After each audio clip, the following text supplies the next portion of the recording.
Hello, मेरा नाम सोहेल सफ़ेदा है। Welcome back to my YouTube channel. आज इस वीडियो में हम बात करने वाले हैं कि क्या आपको एक ड्राई कैबिनेट परचेज़ करना चाहिए या नहीं करना चाहिए, ड्राई कैबिनेट आपको क्यों परचेज़ करना चाहिए और कौन सा ड्राई कैबिनेट आपको परचेज़ करना चाहिए। अगर आप ड्राई कैबिनेट परचेज़ करते हो तो उसके बाद आपको किन किन चीज़ों का ध्यान रखना है और क्या चीज़ों की केयर लेनी है जिससे आपके जो इक्विपमेंट्स है वो हमेशा एक अच्छी कंडीशन में रहे।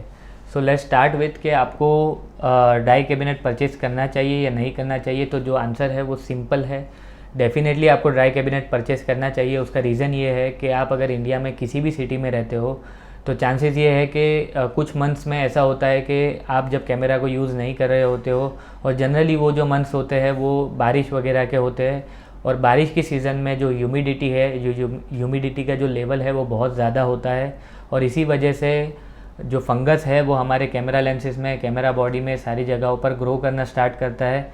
और एक बार अगर आपके जो लेंसेज है, जो कैमरा बॉडी है, उसमें अगर आप फंगस जो है वो ग्रो हो गई तो उसके बाद उसे सर्विस कराना ज़रूरी हो जाता है। और अगर आपकी जो लेंसेज है, जो बॉडी है, उसको अगर आप सर्विस करवाते हो तो बेयर मिनिमम आपको 3 to 5,000 का एक्सपेंस होता ही होता है।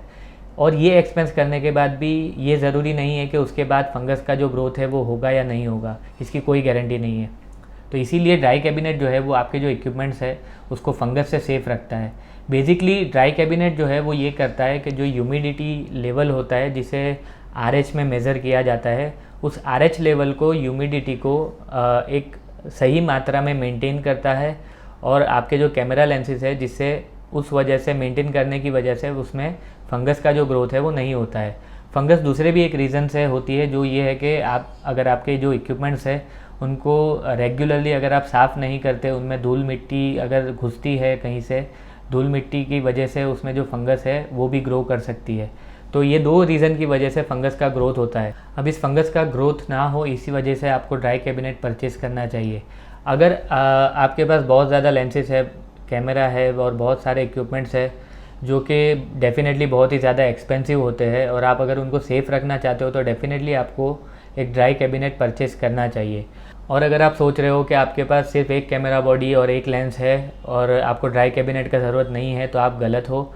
रीज़न ये है कि अगर आपके पास एक ही लेंस है और एक ही कैमरा बॉडी है तो आपको डेफ़िनेटली ड्राई कैबिनेट रखना चाहिए, बिकॉज़ आप रिस्क लेने की पोजीशन में ही नहीं हो। और ड्राई कैबिनेट अगर आप परचेज़ करते हो तो ड्राई कैबिनेट में एक जो RH लेवल होता है उसे मेंटेन करना होता है, जो बेसिकली ह्यूमिडिटी का लेवल होता है। अब ये जो RH लेवल है वो 40 to 45 तक में आपको मेंटेन करना रहता है। अगर आप 45-50 से ज़्यादा का RH लेवल रखते हो तो जो ह्यूमिडिटी है वो स्टिल बहुत ज़्यादा है, और आपके जो लेंसेज है, जो कैमरा बॉडी है, उसमें फंगस लग सकता है।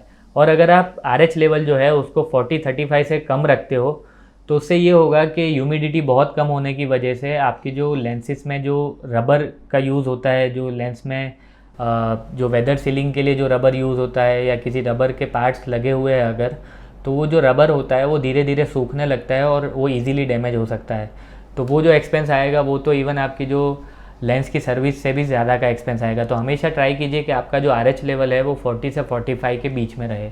अब मैंने रिसेंटली फोटोन का ड्राई कैबिनेट परचेज़ किया है जो 40 लीटर्स का है। अमेज़ॉन पे ये अप्रॉक्सीमेटली 10 to 12,000 का सेल होता है, जबकि मेरे जो स्पॉन्सर है कुंज फोटो फ्रूट्स, उनके यहाँ पर 6,500 में आपको ये चीज़ मिल जाएगी। और दूसरी एक अच्छी बात ये है कि ये जो ड्राई कैबिनेट है ये 5 ईयर्स की वारंटी के साथ आता है। इसका मतलब ये है कि 5 साल में अगर आप इस ड्राई कैबिनेट में टेक्निकल कोई भी इशू आता है तो वो कंपनी आपका सॉल्व करके देगी, जो कि नॉर्मली किसी ड्राई कैबिनेट्स में आता ही नहीं है। अब इसमें कुछ बेसिक फीचर्स भी है, जैसे कि इसमें LED है और लॉकिंग के लिए ऑप्शन है, आप इसे लॉक कर सकते हो। और 40 लीटर्स का होने की वजह से ये सबसे छोटी साइज़ है, बट मेरे लिए इतना इनफ है, बिकॉज़ मेरी जो बॉडी है वो मिररलेस है और मेरे जो लेंसेज है वो भी 4 लेंसेज इजीली इसमें आराम से आ जाते हैं, और थोड़ा सा स्पेस और बचता है जिसमें अगर फ्यूचर में मैं कभी कोई लेंस परचेज़ करता हूँ तो वो आसानी से मैं इसमें रख सकता हूँ। अब अगर आप ड्राई कैबिनेट परचेज़ कर रहे हो तो ये चीज़ ज़रूर ध्यान रखें कि आपकी ज़रूरत से थोड़ा सा बड़ा ड्राई कैबिनेट परचेज़ करें, बिकॉज आप फ्यूचर में कोई भी अगर इक्विपमेंट लेते हो तो आप उसे आराम से उसके अंदर फिट कर सको और आपको एक नया सा अलग से कोई ड्राई कैबिनेट परचेज़ ना करना पड़े। तो होपफुली ये वीडियो आपको हेल्पफुल रहा होगा, और अगर आपको ये वीडियो पसंद आया है तो प्लीज़ इसे लाइक कीजिए और शेयर कीजिए, एंड मेरी चैनल को सब्सक्राइब कीजिए। Thank you so much, have a good day.